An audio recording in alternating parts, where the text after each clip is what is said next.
معتز محروس يلعبها من لمسه واحده، اللمه هنا تفرق، خلي الكساب والخطوره، خلي الكساب واللمه، خلي الكساب والمحله، وهنا ممكن وادي كوره وهادي هدف، وادي الجرأه، وادي النجم حسام عرفات اللي قلنا لو اتجرأوا وسمعوا كلامي وسمعوا كلامنا وكوره ال1-0. الله على الكوره، الله على غزل المحله، الله على ارجنتين. الكوره المصريه مفيش حاجه يا جماعه في الكوره هنا اسمها كبير وصغير، في عطاء وفي فكر وفي كوره وفي جرأه وفي حريه. وبرافو اشرف قاسم، برافو لما حرر اللاعب حسام عرفات، اتحرك جه من اليمين وضربوا فيها ديفنس النادي الاهلي، ويتقدم النادي الاهلي بهدف جميل تكتيكيا جميل.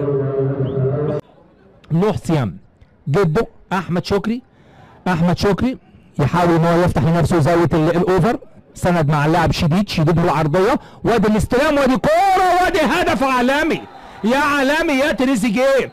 ايه اللمه وايه التصويبه وايه المقص اليمين. الله على الكوره، الله على النادي الاهلي، والله عليك يا ولد يا محمود يا تريزيجيه. غاب عبد الله السعيد والنهارده محمود تريزيجيه. بص شوف عزيزي المشاهد، بص شوف هنا الكوره، شوف الاستلام وشوف الكنترول وشوف التصويبه على الطاير، رايحه في اجمل اهداف الموسم واجمل هدف لتريزيجيه اللاعب الصاعد الواعد. هدف روعه.